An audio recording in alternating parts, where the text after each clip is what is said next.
Financial का मतलब है पैसा, धन या वित्त और प्लानिंग का मतलब है योजना बनाना। इस तरह फाइनेंशियल प्लानिंग का अर्थ है वित्तीय नियोजन। अपने जीवन की सभी तरह की वित्त यानी धन संबंधी आवश्यकताओं फाइनेंशियल नीड्स को पूरा करने की योजना प्लान बनाना फाइनेंशियल प्लानिंग कहा जाता है। आपके जीवन के लक्ष्यों को पाने में आपकी मदद के लिए फाइनेंशियल प्लानिंग एक नक्शा है। यह आपको बिना किसी परेशानी के अपने सपने पूरे करने का तरीका बताता है। इसमें आप ये जान पाएंगे कि आपको कितना पैसा चाहिए, अपने पैसे को कैसे मैनेज करना है और किन चीजों पर खर्च करना फायदेमंद होगा। युवाओं को पैसों की प्लानिंग सिखाना थोड़ा मुश्किल है, लेकिन अगर वो खुद अपनी फाइनेंशियल प्लानिंग करना चाहते हैं तो ये 10 आसान नियम उनकी बहुत मदद करेंगे। पैसा बचाना सीखें। पैसों का प्रबंधन करना उतना जटिल नहीं है जितना लगता है। इसे सीखने के लिए आपको किसी विशेष डिग्री की जरूरत नहीं है, बस थोड़ी सी मेहनत और लगन काफी है। सबसे पहले ये जरूरी है कि आप बचत करने का फैसला करें। पैसा बचाना आपकी आर्थिक आजादी की तरफ एक मजबूत कदम है। जरा सोचिए, अगर आपको अचानक डॉक्टर के पास जाना पड़े और आपके पास पैसे ना हो तो? अगर आपके पास जमा पूंजी नहीं है तो आपको क्रेडिट कार्ड का इस्तेमाल करना पड़ सकता है। लेकिन जैसा कि आप जानते हैं, क्रेडिट कार्ड पर लिया गया उधार सबसे महंगा होता है। अगर आप बार बार इसका इस्तेमाल करते हैं तो आप कर्ज के जाल में फंस सकते हैं।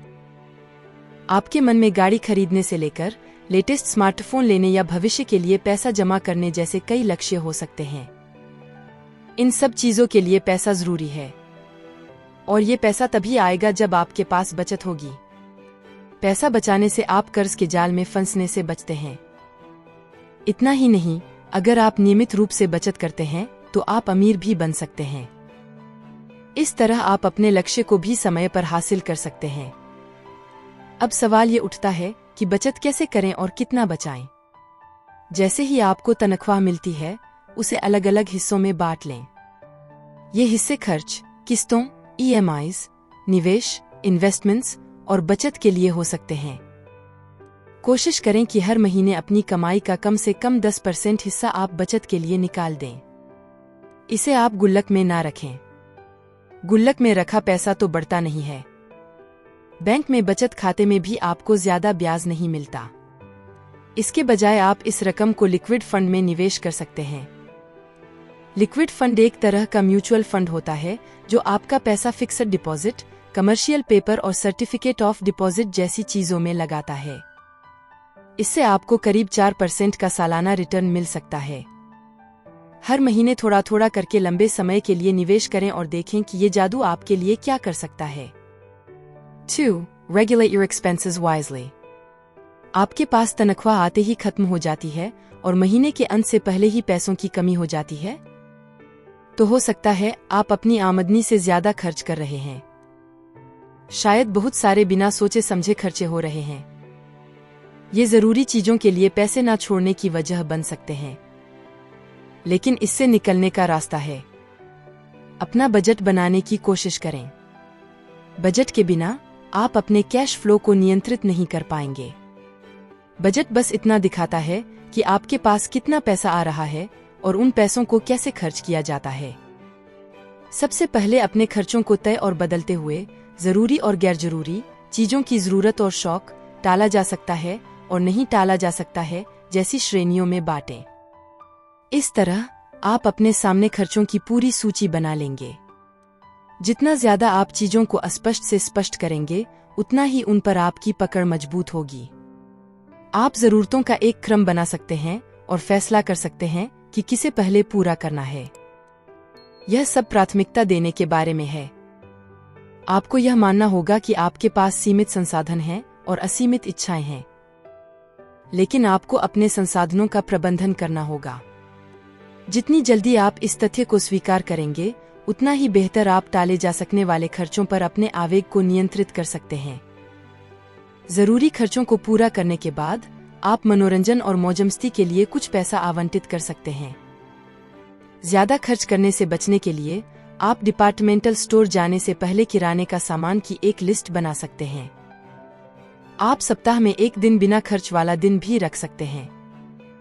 अपने बजट के लिए प्रतिबद्ध होना सुनिश्चित करें। इसे बोझ के बजाय एक वादे के रूप में देखें और सीमाओं का पालन करें।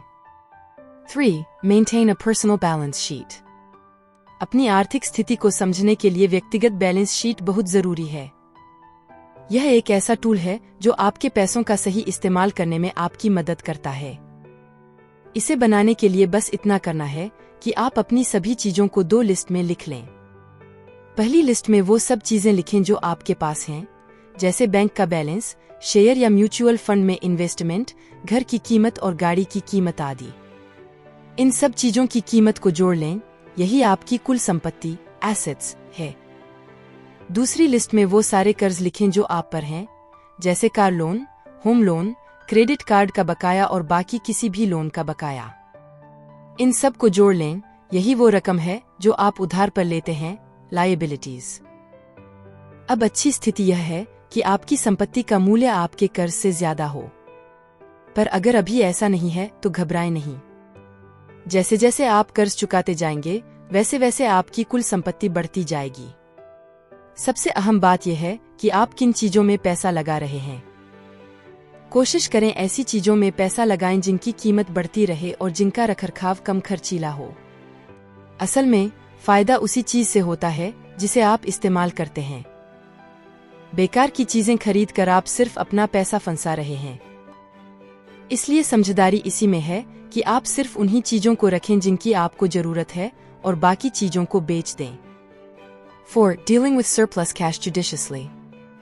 आप अपनी अतिरिक्त बचत को कैसे संभालते हैं, यह आपके भविष्य को तय करता है। अगर आपके पास कोई योजना नहीं है, तो आप ज्यादा खर्च कर सकते हैं। इस पैसे का इस्तेमाल करके आप आर्थिक रूप से आत्मनिर्भर बन सकते थे। हर साल महंगाई बढ़ने से चीजें महंगी होती जा रही हैं। यदि आप निवेश नहीं करते हैं, तो आपका पैसा इतना नहीं बढ़ेगा कि महंगाई का अंतर पूरा हो सके। नहीं तो आप शायद उतनी अच्छी तरह से रिटायर नहीं हो पाएंगे जितना आप चाहते हैं। निवेश करना अतिरिक्त धन को सही दिशा देने और महंगाई से बचने का एक शानदार तरीका हो सकता है। इसका इस्तेमाल धन बढ़ाने और अपने लक्ष्यों को पूरा करने के लिए किया जा सकता है। आप जितनी जल्दी निवेश शुरू करते हैं, उतना ही अच्छा है। निवेश आपको जहां है और जहां आप बनना चाहते हैं के बीच का सेतु हो सकता है। सबसे पहले अपने लक्ष्यों को पहचानने से शुरू करें, जैसे कार खरीदना या रिटायरमेंट की योजना बनाना। इन लक्ष्यों को अल्पकालिक और दीर्घकालिक में विभाजित करें। 1 से 3 साल के भीतर हासिल किए जा सकने वाले लक्ष्य मूल रूप से अल्पकालिक होते हैं। जिन लक्ष्यों को 3 से 5 साल की अवधि की आवश्यकता होती है, उन्हें मध्यम अवधि के लक्ष्य कहा जाता है। 5 साल से अधिक समय में प्राप्त होने वाले लक्ष्य हमारे दीर्घकालिक लक्ष्य होते हैं। अपनी जोखिम उठाने की क्षमता को पहचानें, यानी आप अपने निवेश के मूल्य में गिरावट को कितना सहन कर सकते हैं। अगर आप मान लीजिए निवेश के मूल्य में 20% की गिरावट को सह सकते हैं, तो आप एक उच्च जोखिम लेने वाले हैं। नहीं तो खुद को जोखिम से बचने वाला निवेशक के रूप में वर्गीकृत करें। एक बार जब आप अपने लक्ष्यों और जोखिम उठाने की क्षमता को पहचान लेते हैं, तो आप आसानी से निवेश विकल्प चुन सकते हैं। जोखिम लेने वाला व्यक्ति विविध equity fund, diversified equity fund चुन सकता है। इसके विपरीत जोखिम से बचने वाला अल्पकालिक निवेशक लिक्विड फंड या बैलेंस्ड फंड में जा सकता है। म्यूचुअल फंड सबसे बहुमुखी निवेश विकल्प के रूप में सामने आए हैं। आप केवल 500 रुपये प्रति माह की मामूली राशि पर सिस्टेमैटिक इन्वेस्टमेंट प्लान (सिप) शुरू कर सकते हैं। SIP के तहत आपके बचत खाते से एक निश्चित राशि कट जाती है और आपके चुने हुए म्यूचुअल फंड स्कीम में निवेश कर दी जाती है। 5. Create your personal investment portfolio.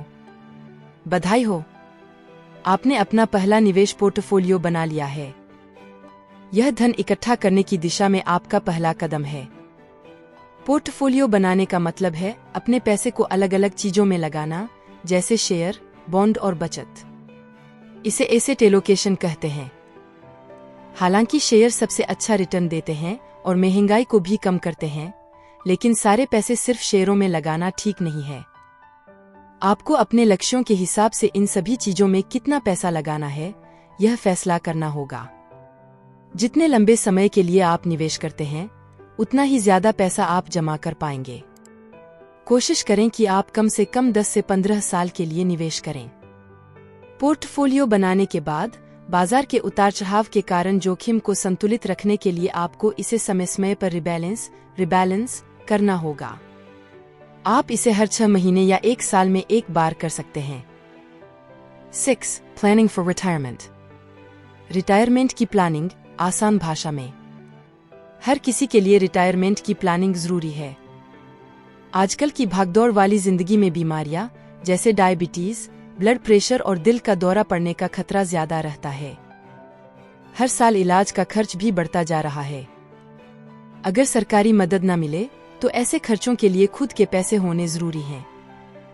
आप सोच रहे होंगे कि अभी प्लानिंग शुरू करने में देरी है, पर जितनी देर से शुरू करेंगे उतना कम पैसा जमा होगा। जल्दी शुरू करने से चक्रवृद्धि का फायदा मिलता है, जिससे आप कम पैसा लगाकर भी ज्यादा रकम जमा कर सकते हैं और शायद जल्दी रिटायर होकर आराम की जिंदगी जी सकें। रिटायरमेंट प्लानिंग के लिए पहले ये तय करें कि आप कितने साल की उम्र में रिटायर होना चाहते हैं। साथ ही रिटायरमेंट के बाद हर महीने खर्च के लिए कितने पैसे की जरूरत होगी, इसका अंदाजा लगाएं। उदाहरण के तौर पर आप 60 साल में रिटायर होना चाहते हैं और रिटायरमेंट के बाद हर महीने का खर्च 50,000 रुपये होगा।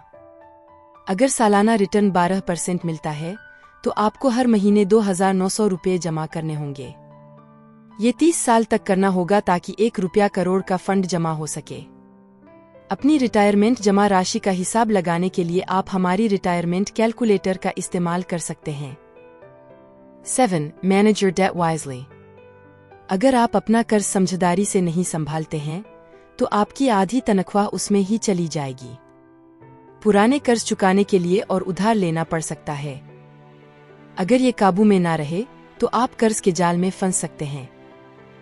आपकी जरूरी जिंदगी के लक्ष्य पीछे छूट जाएंगे और रिटायरमेंट भी लेट हो सकता है। समझदारी से कर्ज चुकाने की योजना बनाकर आप इन परेशानियों से बच सकते हैं। आपको बस ये जानना है कि आपका कितना कर्ज किसको देना है। कर्ज चुकाने का समय सारणी बनाएं। अगर आप पर बहुत ज्यादा कर्ज है तो सबसे पहले सबसे महंगा कर्ज चुकाना शुरू करें। दरअसल क्रेडिट कार्ड कर्ज का सबसे महंगा तरीका है। हर महीने तनख्वाह आने पर पूरे क्रेडिट कार्ड का बिल भर दें। सिर्फ न्यूनतम राशि चुकाने के झांसे में न आएं। पता भी नहीं चलेगा कब ब्याज बढ़कर आपकी सारी बचत खत्म कर देगा। क्रेडिट कार्ड का इस्तेमाल सिर्फ जरूरत के वक्त ही करें। कर्ज हमेशा आखिरी रास्ता चुनें। जितना हो सके खरीदारी के लिए पहले से पैसे जोड़ें।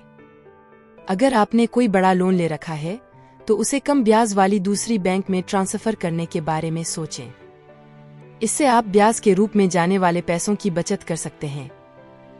घटती हुई कीमत वाली चीजों के लिए कर्ज ना लें। साथ ही पर्सनल लोन जैसा टैक्स के लिहाज से नुकसानदेह कर्ज लेने से बचें। अपने लक्ष्यों को पूरा करने के लिए बचत करके पैसा इकट्ठा करना बेहतर है। इस तरह आप कर्ज के जाल में फंसने से बच सकते हैं। 8. Get your risks covered. जिंदगी और चीजों को हर वक्त नुकसान का खतरा रहता है। ये नुकसान आपकी कमाई रोक सकते हैं और आपको या आपके परिवार को आर्थिक दिक्कत में डाल सकते हैं। पैसा बचाने के लिए निवेश करने की तरह बीमा करा के अपने धन की रक्षा भी जरूरी है। यूनिट लिंक्ड इंश्योरेंस प्लान लेना ही काफी नहीं है। आप ज्यादा पैसे देते हैं और फिर भी पूरा बीमा नहीं मिल पाता। इसकी जगह टर्म इंश्योरेंस लेना ज्यादा समझदारी है। टर्म इंश्योरेंस कम कीमत में ज्यादा जोखिम का बीमा देता है। अपनी जीवन बीमा पॉलिसी से मुनाफे की उम्मीद ना रखें। अच्छी बात यह है कि बीमा राशि आपकी सालाना कमाई से कम 10 गुना होनी चाहिए। जीवन बीमा लेने से पहले आप ऑनलाइन पॉलिसी तुलना कर सकते हैं और अपनी जरूरत के हिसाब से किफायती दाम वाली पॉलिसी चुन सकते हैं। जीवन बीमा के अलावा आपको स्वास्थ्य बीमा की भी जरूरत हो सकती है। इससे आप कम दाम में अच्छी इलाज की सुविधा पा सकते हैं। ज्यादा पैसे देकर कम फायदा ना उठाएं। 9. Planning your estate. हर किसी के पास संपत्ति होती है, चाहे वो गाड़ी हो या घर। आपके बचत खाते और चालू खाते में रखा पैसा भी संपत्ति है। यह आपकी जिम्मेदारी है कि यह तय करें कि समय आने पर इसका क्या होगा। यह सुनिश्चित करना जरूरी है कि सही संपत्ति सही व्यक्ति को सही तरीके से मिले। दूसरे शब्दों में, आपको अपनी संपत्ति की योजना बनाने की जरूरत है। अक्सर लोग सोचते हैं कि संपत्ति की योजना सिर्फ धनवान लोगों के लिए होती है, लेकिन असल में ऐसा नहीं है। यह हर उस व्यक्ति के लिए जरूरी है जो ये नहीं चाहता कि उसके जाने के बाद उसकी संपत्ति गलत हाथों में चली जाए। आप में से ज्यादातर लोगों ने शायद कभी संपत्ति की योजना बनाने के बारे में नहीं सोचा होगा। कुछ लोग इसे बाद के लिए टालते रहते हैं, लेकिन ये गलत तरीका है। आप जितनी जल्दी संपत्ति जमा करना शुरू करते हैं, उतनी ही जल्दी आप इसकी योजना बनाना शुरू कर सकते हैं। सबसे पहले अपनी संपत्ति की सूची बना लें। फिर आप किसे क्या देना चाहते हैं, उसकी भी लिस्ट बनाएं। इसके बाद एक वसीयत तैयार करें। यह आपके प्यारों के लिए सबसे अच्छा तोहफा होगा। इससे उन्हें आपकी संपत्ति हासिल करने में कोई दिक्कत नहीं आएगी। अगर आपको ये सब खुद करने में परेशानी हो रही है, तो किसी अच्छे वकील से सलाह लें। 10. Planning your taxes. हर साल हमें अपने कमाए हुए पैसों पर टैक्स भरना होता है, लेकिन सरकार कई तरह की छूट और कटौती की सुविधा भी देती है। टैक्स प्लानिंग का मतलब है कि आप इन छूट और कटौती का फायदा उठाकर अपनी टैक्स की रकम कम कर सकते हैं। यह बिल्कुल वैध तरीका है। आयकर विभाग इनकम टैक्स एक्ट में धारा 80C से लेकर 80U तक कई कटौती देता है। इनका फायदा उठाकर आप टैक्स कम कर सकते हैं। टैक्स बचाने का आसान तरीका, easy way to save tax. धारा 80C के तहत कई चीजों में निवेश करने पर आपको टैक्स में छूट मिलती है। इनमें से equity linked savings scheme ELSS सबसे अच्छा विकल्प है। ELSS में कम समय के लिए पैसा फंसा रहता है। इसके तहत आप 45,000 रुपये तक टैक्स बचा सकते हैं और कुल मिलाकर 1.5 लाख रुपये तक की कटौती का फायदा उठा सकते हैं। साथ ही ELSS शेयर बाजार में निवेश करता है, जिससे आपके आर्थिक लक्ष्य पूरे करने में भी मदद मिलती है। आप लोगों को यह वीडियो कैसी लगी कमेंट करके जरूर बताएं और फाइनेंस से रिलेटेड वीडियो देखने के लिए आप हमारी चैनल को सब्सक्राइब कर सकते हैं। धन्यवाद।